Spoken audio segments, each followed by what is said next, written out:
رسول الله صلی الله علیه وسلم د صحابه کرامو محبت او الفت هغه ته اشاره ده. انسان دا خبره وکي چې زه د مریضۍ دی وجه نه نیک اعمال نشم کولای، د مریضۍ دی وجه نه تلاوت نشم کولای، د جنت اعمال نشم کولای، دا خبره هم زبې ته تکلیف ورسېدلو نو وژړېدلو. الله ته چې ولی په دې نه ژړم چې زما تکلیف چې دا ژبې ته راغللو، یې ژړم په دې باندې چې داسې نه وي چې د الله عبادت نه وګرځم. او د رسول الله صلی الله علیه وسلم د صحابه کرامو محبت او الفت هغې ته اشاره ده.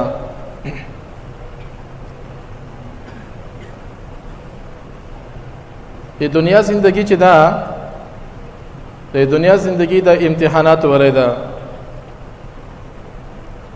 زما استا پیغمبر محمد رسول الله صلی الله علیه وسلم فرمایي چې الدنیا مزرعه الاخره، دنیا چې دا کرونده د اخرت ده. کدی جنت ولی اعمال کوي الله رب العالمین بخول جنت درکې،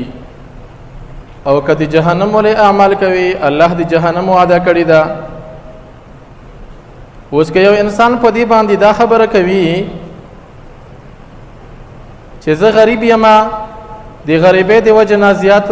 عبادت نشم کولی، تلاوت نشم کولی، نیک اعمال نشم کولی، نو دا خبره هم صحیح نه ده. ځکه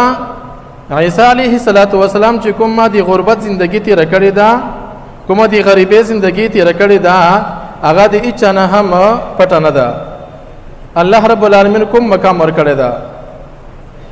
که انسان دا خبره وکړي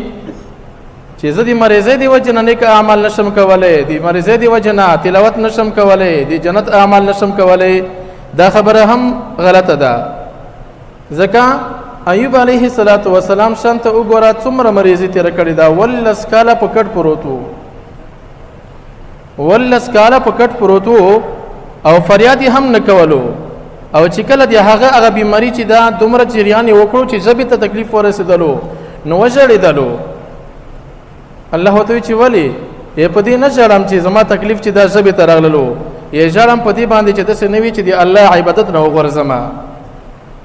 نو ایوب علیه السلام شان وګوره کوم مکان ته الله رسولی ده. که یو انسان دا ووایي چې زه بدشهي مې لرله، ملکي مې لرله، او زه ملک وم، سردار وم، ځکه ما عبادت نه کولو، نو دا هم صحیح نه ده. ځکه سلیمان علیه السلام یو بادشاه و، هغه سره سلطنت موجود و، الله کوم مکان ورکړلو. د حضرات صحابه کرامو همدردي وګورئ. عبدالله ابن عمر رضی الله عنه نه روایت ده چې د صحابه کرامو په ملګرو کې یو ملګری و، هغه ډیر بیچاره و، ډیر غربت سره مخامخ و. یو ملګری هغه ته د وزي ولی سر ورولېږلو چې دا کور کې پوخ کوي. هغه ته چې کله سر ورغللو هغه ووی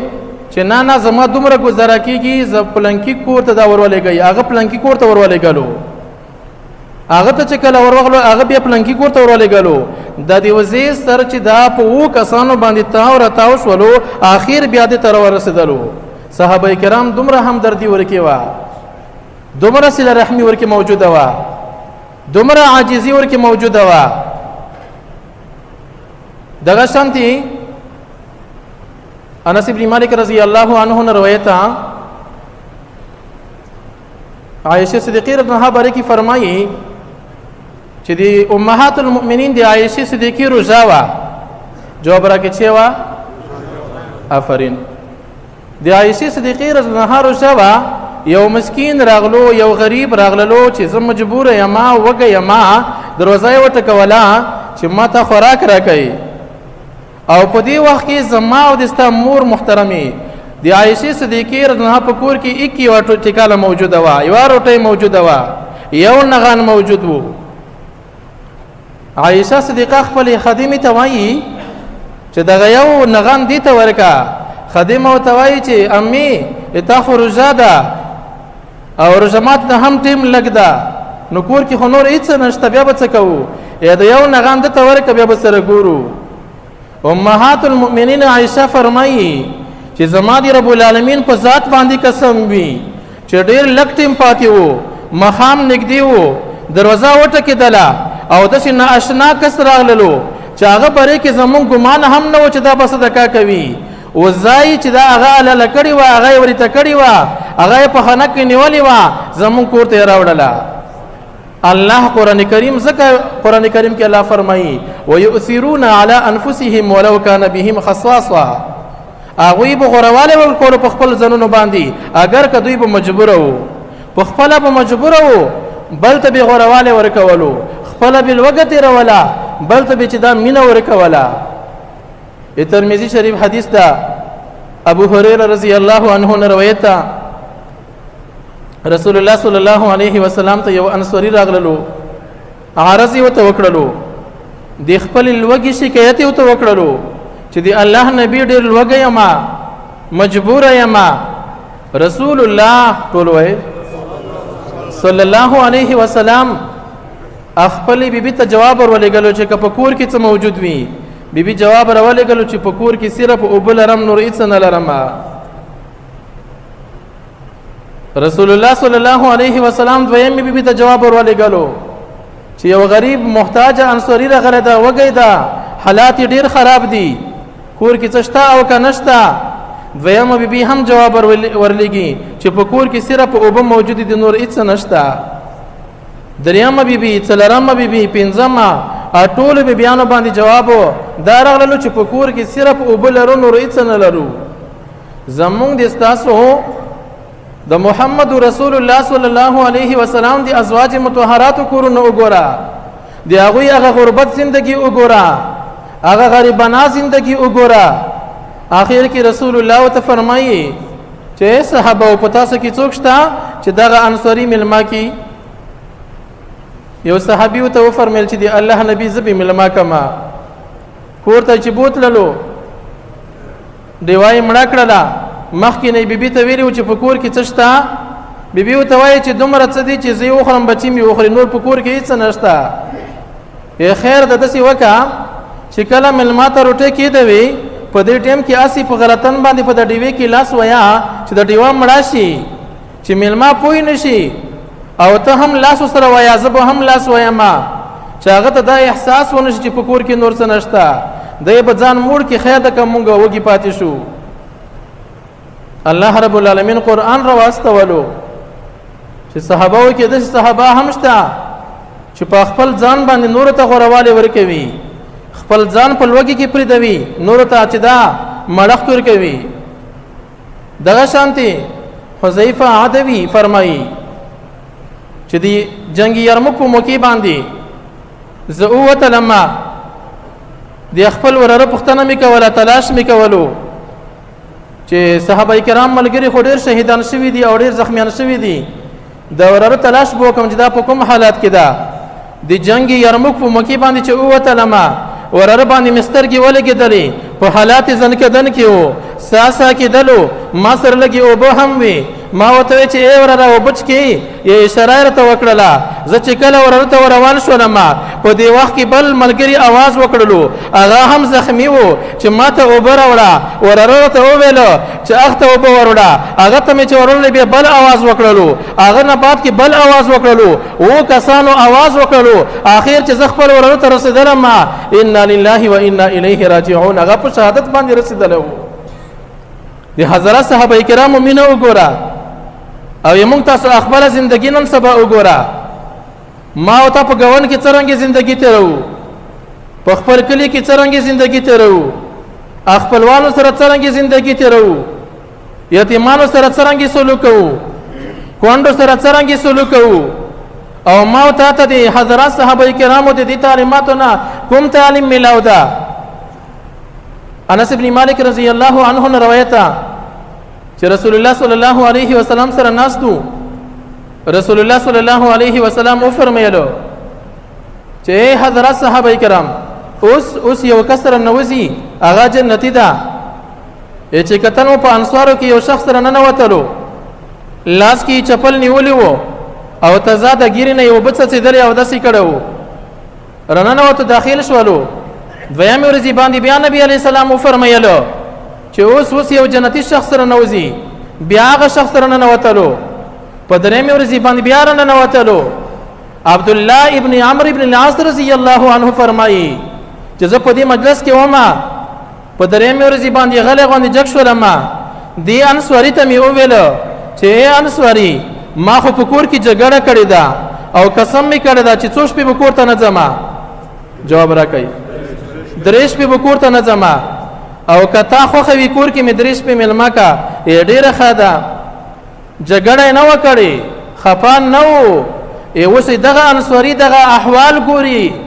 د اعمال ګوري چې دا څرنګه د باره کې زیره رسول الله ورکړی دا جنتی ده. عبد الله ابن عمرو العاص فرمایي، عبد الله ابن عمرو ابن العاص رضی الله عنه فرمایي چې یوه شپه مې تېره کړله، ټوله شپه ویښ یم، دی پټ پټ ګورم چې اولې حصې کې څه کوي، دویمې حصې کې تهجد کوي، تلاوت کلام الله کوي، ذکر الله کوي، سبحان الله وایي، لا اله الا الله وایي، الله اکبر وایي، لا حول ولا قوة الا بالله وایي، استغفر الله وایي. څه وایي؟ وایي چې یوه شپه مې تېره کړه، بله شپه 3 شپې مې تېرې کړې. ماخوستان به چې کله څملستلو لږ به ذکر وکړلو او سهار به المن سره جګ شولو، زړه کې مې لږ خفګان غوندې راغللو. لاړم نبي کریم علیه صلات وسلام ته مې عرض وکړو، دی الله نبي دا څرنګې جنتي ده، د نه خو زه زیات عبادت کوم، شپې ویښه تېروم، قیام اللیل کوم، تلاوت کلام الله کوم، ذکر الله کوم، تهجد کوم، الله ته ژړا کوم. د باره کې راغلی چې دا جنتي ده، څه وجه ده؟ رسول الله صلی الله علیه وسلم ته فرمایي چې په ډېرو المنځونو هم نه ده، په ډېر تلاوتونو باندې هم نه ده، په تهجد باندې هم نه ده. دا هغه شخص ده چې تر اوسه پورې په زندګۍ کې چا سره جګړه نه ده کړې، او چا سره حسد نه ده کړی، او چا سره بغض نه ده کړی. ځکه رسول الله فرمایي چې لا تحاسدوا ولا تباعدوا ولا تدابروا كونوا عباد الله اخوانا. یو بل سره بغض مکوئ، یو بل سره حسد مکوئ، یو بل سره صله رحمي مګډ کوئ. شی بندگان دي الله ټول خپل کې ورونه. د دې وجه نه رسول الله ته فرمایلو چې دا هغه شخص ده چې اوسه پورې چا سره حسد نه ده کړی. نن زما او تاسو نه ته وګوره څومره حسدونو نه ډکه ده، نن زما او تاسو چهره ته وګوره څومره د بغض نه ډکه ده، نن زما او تاسو د جسم ته وګوره څومره د ظلم نه ډکه ده، نن زما او تاسو د سترګو ته وګوره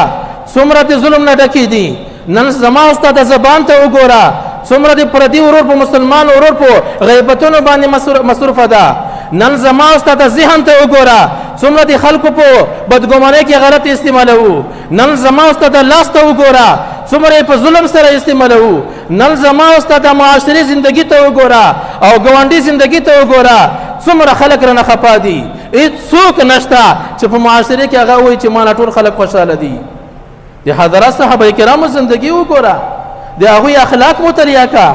ځکه اول کې رسول الله فرمایلو الدنیا مزرعة الاخره، دنیا کرونده دی آخرت ته. چې څه کوي هغه بریبي، چې څه اعمال کوي الله به دغه بدله درکوي. نیک اعمال ورکه الله به جنت درکي، بد اعمال کوي الله به جهنم درکي. نو خو خداسته د نیک عمل کوي او که بد عمل کوي، الله دې موږ ټول ته په نیک عملونو باندې توفیق نصیب کړي. وصلی الله تعالی علی خیر خلقه محمد و آله و اصحابه اجمعین. الله ته چور دل شو ویل شو د عمل کولو توفیق نصیب کړي. الله رب العالمین زموږ وړ غټ ګناهونه معاف کړي، الله صغیره کبیره ګناهونه معاف کړي، الله وړ غټ ګناهونه معاف کړي، الله د ټول عمر ګناهونه معاف کړي. الله زموږ د روزې تراوی عبادتونه ذکر اذکار تسبیحات تهلیلات دی الله رب العالمین په دربار کې د قبولیت ولې وګرځوي. الله زموږ ډېر خطاکار ګناهګار یو، الله زموږ خطا او ګناه ته ومګوري، الله خپل رحم ته وګوري، الله موږ ټول سره رحم معامله وکړي، الله موږ ټول زړونو کې د محمد رسول الله صلی الله علیه وسلم مینه راولي، الله زموږ په کورونو کې د رسول الله مینه راولي، الله زموږ اقوال افعال د محمد رسول الله په طریقې باندې کې. وصلی الله تعالی علی خیر خلقه محمد و آله و اصحابه اجمعین برحمتک یا ارحم الراحمین.